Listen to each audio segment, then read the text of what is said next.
ಸಾಂಬಾರ್ ಜೊತೆ ಮಟನ್ ಸಗದಾಗಿದೆ. ಇವತ್ತಿನ ರೆಸಿಪಿಲಿ ನಾಟಿ ಮೇಕೆ ಮಟನ್ ಸಾಂಬಾರು ಹೇಗೆ ಮಾಡ್ಕೋತೀನಿ ಅಂತ ತೋರಿಸ್ಕೊಡ್ತೀನಿ ಬನ್ನಿ. 1 kg ಮಟನ್ಗೆ 3 ಈರುಳ್ಳಿ ಹಾಕೋತಾ ಇದ್ದೀನಿ. ನೆಕ್ಸ್ಟ್ ಬೆಳ್ಳುಳ್ಳಿ 3 ಗೆಡ್ಡೆ, ಚಕ್ಕೆ ಮತ್ತು ಲವಂಗ, 3/4 ಕಟ್ಟು ಕೊತ್ತಂಬರಿ ಸೊಪ್ಪು ಹಾಕೊಳ್ಳೋಣ. ಈಗ ಇಷ್ಟನ್ನೂ ಗ್ರೈಂಡ್ ಮಾಡ್ಕೊಳ್ಳೋಣ. ಗ್ರೈಂಡ್ ಆಗಿದೆ ಇದು. ಸಪ್ರೇಟ್ ಜಾರಲ್ಲಿ 1 ತೆಂಗಿನಕಾಯಿ ಉಂಡೆಲಿ ಅರ್ಧ ಹೋಳು ಹಾಕಿದ್ದೀನಿ. 3 ಟೊಮೊಟೊ ಆ್ಯಡ್ ಮಾಡ್ಕೊಳ್ಳೋಣ. 1 ಹಿಡಿ ಮಟನ್ ಖಾರದ ಪುಡಿ ಹಾಕ್ಕೊಳ್ಳೋಣ. ಈಗ ಅಷ್ಟೇ, ಇದನ್ನು ಗ್ರೈಂಡ್ ಮಾಡ್ಕೊಳ್ಳೋಣ. ಕಾಯಲ್ಲಿ ಸಪ್ರೇಟಾಗಿ ಗ್ರೈಂಡ್ ಮಾಡ್ಕೊಂಡಿರೋದಾಗಿದೆ. ಈಗ ಕುಕ್ಕರ್ಗೆ ಆಯಿಲ್ ಹಾಕ್ಕೊಳ್ಳೋಣ. ಇಲ್ಲಿ 1 ಸಣ್ಣ ಈರುಳ್ಳಿ ಆ್ಯಡ್ ಮಾಡ್ತಾಯಿದ್ದೀನಿ.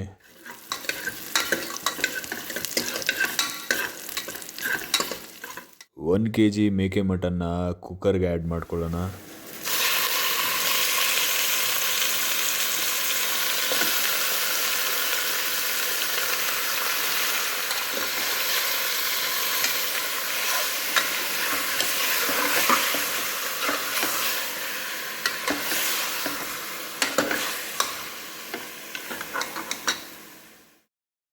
ಇಲ್ಲಿ ಮಟನ್ ಕೆಳಗಡೆ ನೀರು ಕಾಣಿಸ್ತಿದೆಯಲ್ಲ, ಇದು ಕಂಪ್ಲೀಟಾಗಿ ಡ್ರೈ ಆಗಬೇಕು.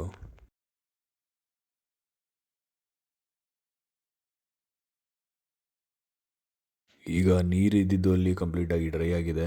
ಈಗ ಉಪ್ಪು ಹಾಕ್ತಾ ಇದ್ದೀನಿ. ರುಚಿಗೆ ತಕ್ಕಷ್ಟು ಹರಳು ಉಪ್ಪು ಹಾಕ್ತಾ ಇದ್ದೀನಿ.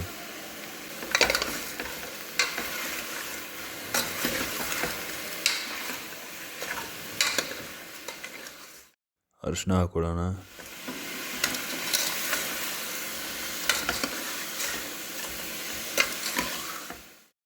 ಅರ್ಧ ಕಟ್ಟು ಮೆಂತ್ಯ ಸೊಪ್ಪು ಆ್ಯಡ್ ಮಾಡ್ತಾ ಇದ್ದೀನಿ.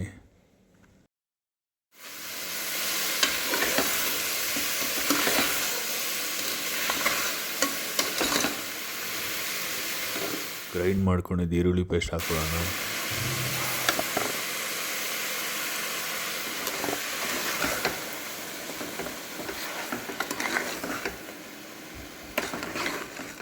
ಬೇಯಿಸಿ ಚೆನ್ನಾಗಿ ಮಿಕ್ಸ್ ಮಾಡ್ಕೊಳ್ಳೋಣ.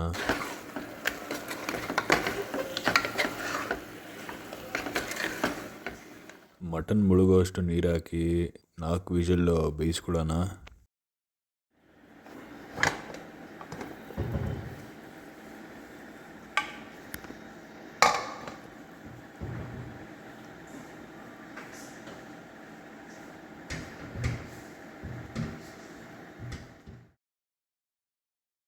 ಕಾಯಿ ಪೇಸ್ಟ್ ಮಾಡ್ಕೊಂಡಿರೋದು ಇವಾಗ ಆ್ಯಡ್ ಮಾಡ್ಕೊಳ್ಳೋಣ.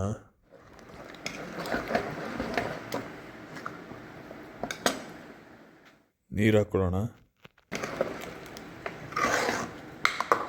ಮತ್ತು ಇದನ್ನು ಕುಕ್ಕರಲ್ಲಿ ಬೇಯಿಸ್ಕೊಳ್ಳೋಣ.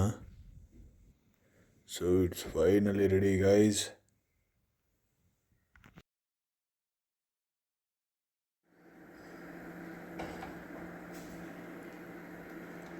ಈ ಮಟನಲ್ಲಿ ಚರ್ಬಿ ಸಿಗಲ್ಲ, ಸೊ ಹೆಲ್ದಿ ಇದು. ಯಾರು ವೆಯ್ಟ್ ಗೇನ್ ಮಾಡಬೇಕು ಅಂತ ಇದ್ದೀರಾ ಅವ್ರಿಗೂ ಇದು ಬೆಸ್ಟ್ ಸಜೆಷನ್ ಅಂತ ಹೇಳ್ಬೋದು. ಸೊ ಸಾಂಬಾರು ಮುದ್ದೆ ಜೊತೆ ಟ್ರೈ ಮಾಡೋಣ.